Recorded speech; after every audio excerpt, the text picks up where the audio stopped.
Zach here wants to know, when we first install a swale, should we be immediately cover crop the trench? Is there a downside to burying the swale in a cover crop entirely? No, there's no downside.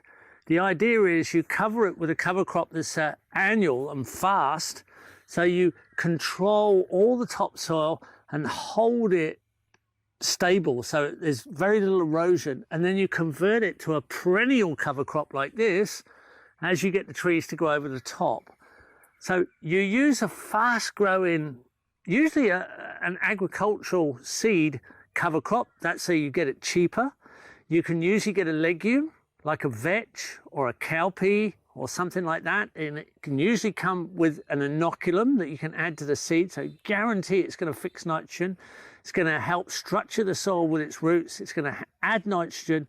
It's going to add high quality mulch, and it's going to stabilize the ground, reduce evaporation, and make sure that the system starts to function. Now the idea is then to transition to a perennial.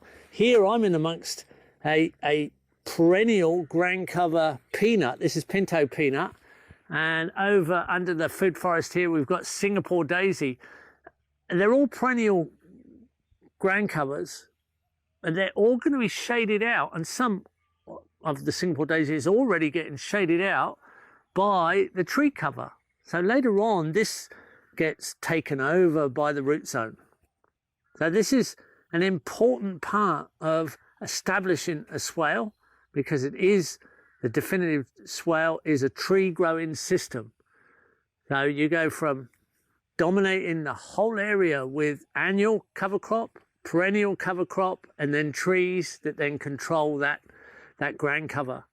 And that's a wonderful thing. That's a great way to go about establishing a system.